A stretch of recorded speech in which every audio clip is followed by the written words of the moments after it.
look at what is being said, not who is saying it.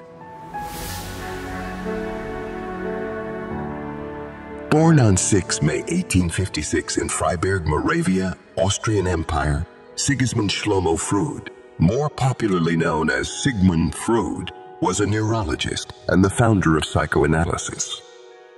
Freud became a student at the University of Vienna in 1873 and entered medical school where he focused on physiology and neurology. He graduated with a Doctor of Medicine degree in 1881. Freud started his medical career a year later and started working for Vienna General Hospital and did some research on cerebral anatomy. In 1886, he resigned from the hospital and went into a private practice where he started using hypnosis for his specialization in nervous disorders. It was in 1896 that Freud started using the term psychoanalysis to refer to his new clinical method. Freud published The Interpretation of Dreams in 1899, where he introduces the theory of the unconscious with some notes on dream interpretation. Some consider this to be Freud's masterwork. Freud is also the proponent of studies that delve into one's sexuality and childhood development and has coined many terms that are being used in psychology today. Unexpressed emotions will never die. They are buried alive and will come forth later in uglier ways. One day, in retrospect, the years of struggle will strike you as the most beautiful.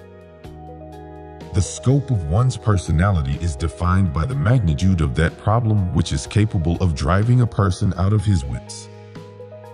In the small matters, trust the mind.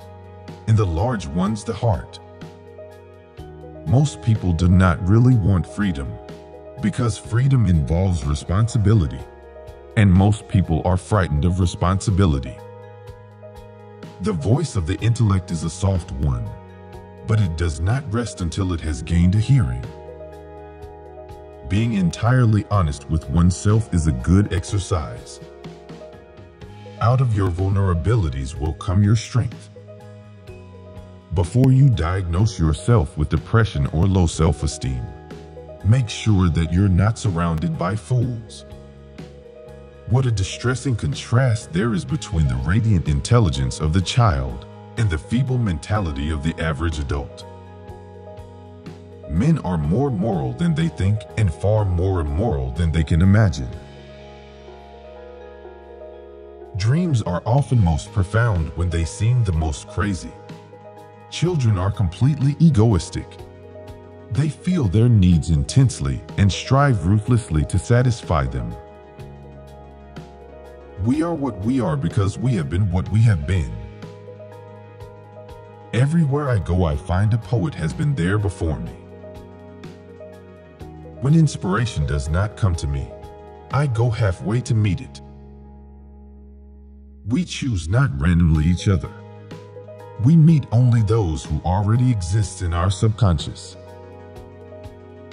It is that we are never so defenseless against suffering as when we love, never so helplessly unhappy as when we have lost our loved object or its love.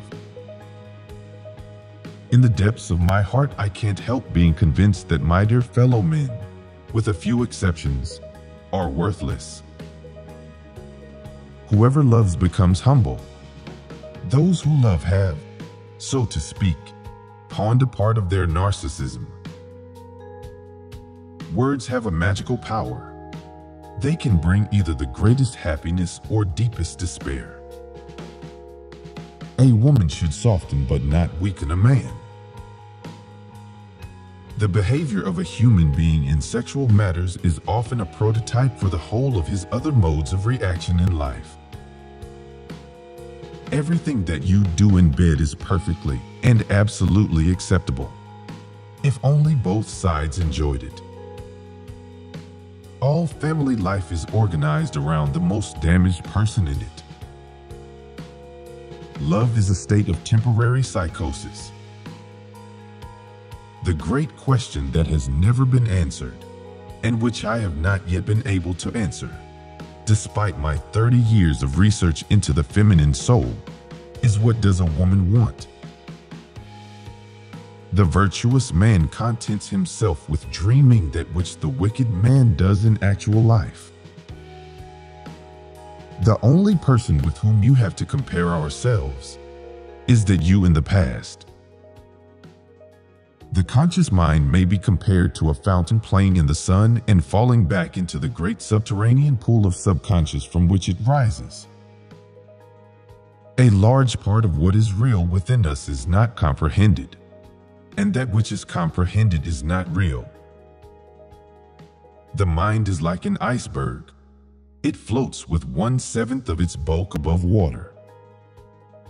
The cyclical, whatever its nature may be, is itself unconscious.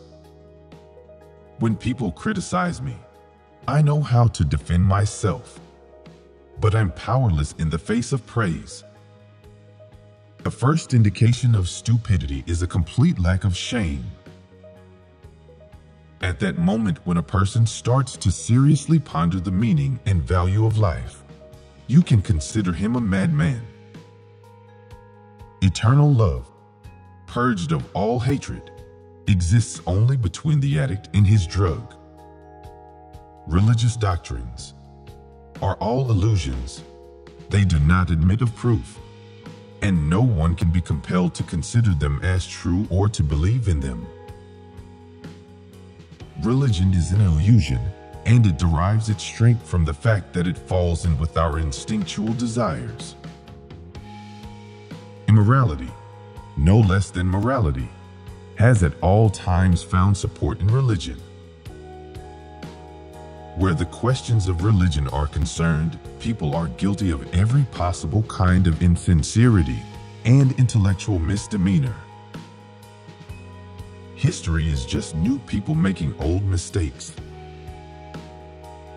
Civilization began the first time an angry person cast a word instead of a rock. A civilization which leaves so large a number of its participants unsatisfied and drives them into revolt neither has nor deserves the prospect of a lasting existence. I prefer the company of animals more than the company of humans. Certainly, a wild animal is cruel, but to be merciless is the privilege of civilized humans. The task of making people happy did not form part of the plan of creation.